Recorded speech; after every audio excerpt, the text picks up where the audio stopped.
Olá pessoal, sejam todos muito bem-vindos ao canal Alvorada Espiritual e nós vamos dar continuidade ao nosso estudo que é o Espiritismo do capítulo 2 aí, né? E nós hoje vamos para uma nova parte, uma nova etapa. Antes de irmos para o vídeo de hoje, eu vou pedindo para vocês se inscreverem aqui no canal, ativar o sininho para receber todas as notificações quando tiver vídeo novo e deixar aquele like para estar ajudando o canal a trazer mais conteúdos assim para vocês. Dos médiuns. Os médiuns apresentam uma numerosa variedade nas suas aptidões, o que os torna mais ou menos propensos à obtenção de tal ou tal fenômeno, de tal ou tal gênero de comunicações. Segundo essas aptidões, distinguem-se os médiuns de efeitos físicos, comunicações inteligentes, videntes, falantes, audientes, sensitivos, desenhistas, poliglotas, poetas, músicos, escreventes, etc. Não se pode esperar de um médium o que está fora da sua faculdade. Sem o conhecimento das aptidões medianímicas, o observador não pode se inteirar de certas dificuldades ou de certas impossibilidades que se encontram na prática. Os médiuns de efeitos físicos são mais particularmente aptos a provocar fenômenos materiais, tais como os movimentos, pancadas, etc., com a ajuda de mesas ou outros objetos. Quando esses fenômenos revelam um pensamento ou obedecem a uma vontade, são efeitos inteligentes que, por isso mesmo, denotam uma causa inteligente, sendo para os espíritos uma maneira de se manifestarem. Por meio de um número de pancadas convencionais, obtém-se respostas por sim ou por não, ou a designação das letras do alfabeto, que servem para formar palavras ou frases. Esse meio primitivo é muito demorado e não se presta a grandes desenvolvimentos. As mesas falantes foram o início da ciência. Hoje, que se possui meios de comunicação tão rápidos e tão completos como entre os vivos, dele se serve apenas acidentalmente e como experimentação. De todos os meios de comunicação, a escrita é ao mesmo tempo a mais simples, a mais rápida, a mais cômoda e aquela que permite maior desenvolvimento. É também a faculdade que se encontra mais frequentemente entre os médiuns. Para se obter a escrita, serviu-se no princípio de intermediários materiais tais como cestas, pranchetas, etc., munidas de um lápis. Mais tarde se reconheceu a inutilidade desses acessórios e a possibilidade para os médiuns de escrever diretamente com a mão, como nas circunstâncias ordinárias. O médium escreve sob a influência dos espíritos que dele se servem, como de um instrumento. Sua mão é exercitada por um movimento involuntário que o mais frequentemente ele não pode dominar. Certos médiuns não têm nenhuma consciência do que escrevem. Outros disso têm uma consciência mais ou menos vaga, embora o pensamento lhes seja estranho. É isso que distingue os médiuns mecânicos dos médiuns intuitivos ou semimecânicos. A ciência espírita explica o modo de transmissão do pensamento do espírito ao médium e o papel deste último nas comunicações. Os médiuns não possuem senão a faculdade de comunicar, mas a comunicação efetiva depende da vontade dos espíritos. Se os espíritos não querem se manifestar, o médium nada obtém, ficando como um instrumento sem músico. Os espíritos não se comunicam senão quando querem ou podem, e não estão ao capricho de ninguém. Nenhum médium tem o poder de os fazer virem quando deseje e contra a sua vontade.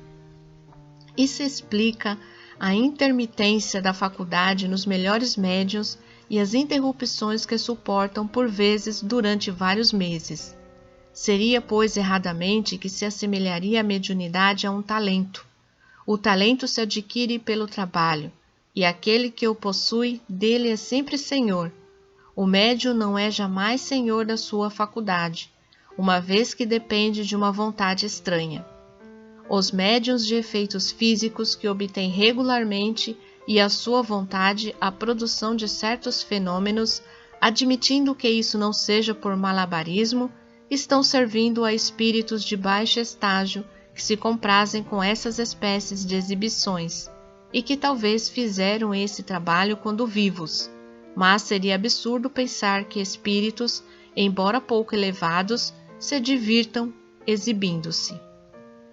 A obscuridade necessária à produção de certos efeitos físicos presta-se, sem dúvida, à suspeição, mas não prova nada contra a realidade. Sabe-se que em química há combinações que não podem se operar sob a luz e que composições e decomposições ocorrem sob a ação do fluido luminoso. Ora, todos os fenômenos espíritas são resultado da combinação de fluidos próprios do espírito e do médium. Esses fluidos, sendo da matéria, não há nada de surpreendente em que, em certos casos, o fluido luminoso seja contrário a essa combinação.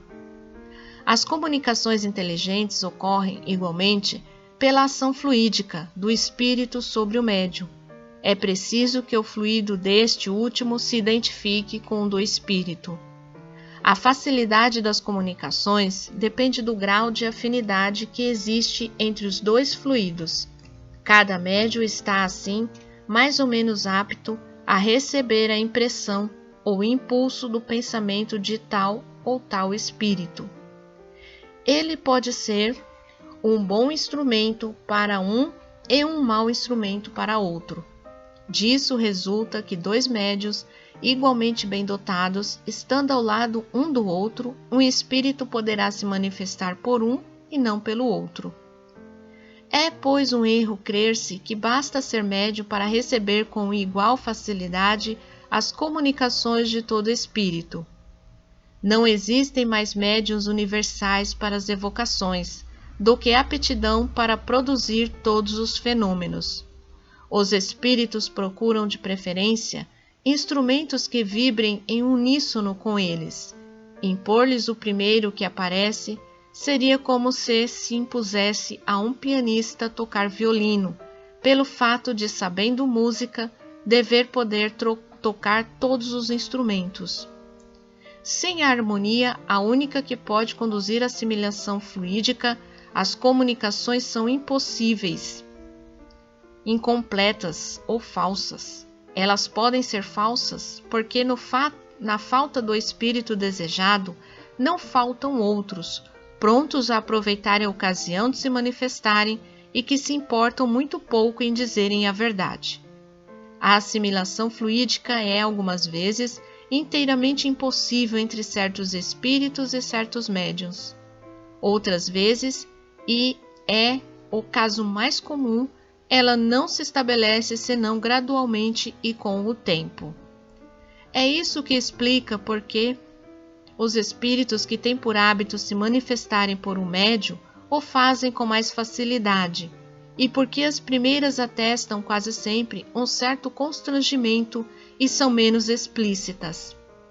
A assimilação fluídica é tão necessária nas comunicações pela tipologia como na escrita, já que, em um e outro caso, trata-se da transmissão do pensamento do espírito, qualquer que seja o meio material empregado.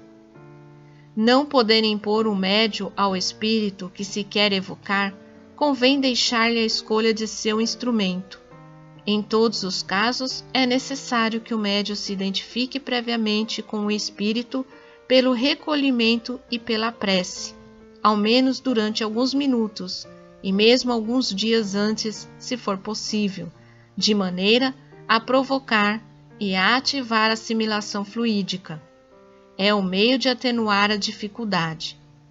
Quando as condições fluídicas não são propícias à comunicação direta do espírito para o médium, ela pode ser feita por intermédio do guia espiritual deste último. Nesse caso, o pensamento não chega senão de segunda mão, quer dizer, depois de ter atravessado dois meios, compreende-se então quanto é importante que o médium seja bem assistido, porque se o é por um espírito obsessor, ignorante ou orgulhoso, a comunicação será necessariamente alterada. Aqui, as qualidades pessoais do médium desempenham forçosamente um papel importante, pela natureza dos espíritos que atrai para si. Os médiuns mais indignos podem ter poderosas faculdades, mas os mais seguros são aqueles que a essa força aliam as melhores simpatias no mundo espiritual. Ora, essas simpatias não são de nenhum modo garantidas pelos nomes mais ou menos imponentes dos espíritos, ou que tomam os espíritos que assinam as comunicações, mas pela natureza constantemente boa das comunicações que deles recebem. Qualquer que seja o modo de comunicação, a prática do espiritismo do ponto de vista experimental apresenta numerosas dificuldades e não está isenta de inconvenientes para qualquer um a quem falta a experiência necessária, que se experimente por si mesmo ou que se seja simples observador.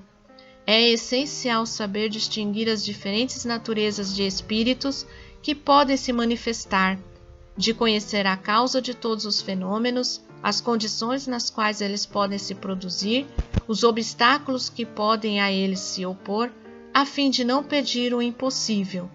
Não é menos necessário conhecer todas as condições e todos os escolhos da mediunidade, a influência do meio, as disposições morais, etc.